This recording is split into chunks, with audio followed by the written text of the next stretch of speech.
Hello YouTube family, કેમ છો? ઉમ્મીદ કરું બધા મજામાં હશો ને આજે ફરીથી મારા એક નવા બ્લોગ વિડીયોમાં તમારું હાર્દિક સ્વાગત છે। અમે આવી ગયા છીએ ખેતરમાં રીંગણા બકાલું તોડવા માટે, કારણ કે સાંજે બનાવવાનું શાક। જો મિત્રો રીંગણા તોડે છે, જરા અમારા યુટ્યુબ ફેમિલીને રીંગણા બતાવી દઈએ તમારા। ઓ તેરી, જો મિત્રો આ રીંગણા છે। રીંગણાને દવા તો બહુ છાંટી વરસાદના હિસાબે। અને આશા રીંગણા બતાવો તો રીંગણા કેટલા તોડ્યા છે? અહીંયા ગાજર છે મિત્રો, જો હજી તો ગાજર નાના છે, હજી આને મહિનો દોઢ મહિના જેવું લાગશે। મહિનામાં અથવા 25 દિવસમાં, મહિનો 25 દિવસમાં ગાજર થઈ જાય એવું લાગે છે મને। જો આ મિત્રો ગાજર છે અમારા। ટમેટામાં તો કઈ કાઢી લેવું છે ને, ટમેટા મળે છે ટમેટા તને રીંગણા મળે આશા?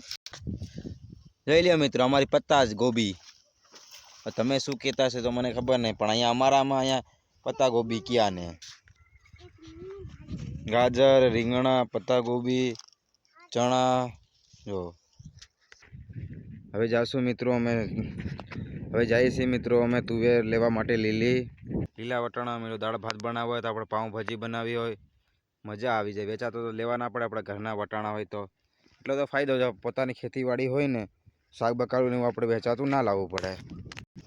અમે આવી ગયા છીએ મિત્રો તુવેર તોડવા માટે। જોવા લીલી તુવેર મસ્ત છે, વેચાતી લેવા કરતાં ઘરની તુવેર ખાવી તો કઈ મજા આવે।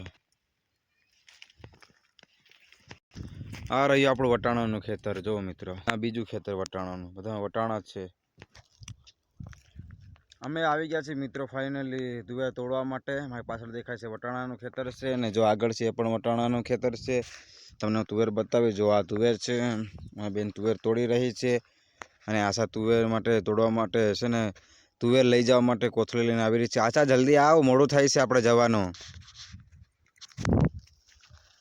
હા એવું ચાલે મિત્રો, ગામડામાં છે ને મજા જ અલગ આવે છે। અને બધાને ખબર હશે કે કાલે 14 તારીખ છે, 14 તારીખ બુધવાર એટલે ઉત્તરાયણ છે। અને બધાને મારા તરફથી હેપી ઉત્તરાયણ મારા કલેજાઓ। ફટાફટ આપણે તુવેર તોડી લેશું, પછી આપણે વાડીએ જવાનું છે પાછું। તુવેર તોડી લીધી છે મિત્રો, અને ફાઇનલી આપણે વાડી બાજુ રવાના થઈ ચૂક્યા છીએ। આ કાળી કોથળી છે ને મિત્રો, એમાં જ અમે તુવેર લઈને જઈએ છીએ। કાલે 14 તારીખ છે મિત્રો, 14 તારીખ ને વાર બુધવાર, એટલે કાલે ઉત્તરાયણ છે। અને મારા તરફથી બધાને ઉત્તરાયણની હાર્દિક શુભકામનાએ। જે મિત્રો મારા વિડીયા જોવે છે અને કોમેન્ટમાં ખાસ જણાવજો, ને બધા લખજો હેપી ઉત્તરાયણ। અને અહીંયા આપણે મિત્રો આપણો બ્લોગ વિડીયો સમાપ્ત કરીશું, અને મળીશું ફરી એક નવા વિડીયોમાં અને નવા અંદાજમાં। બધાને બાય બાય।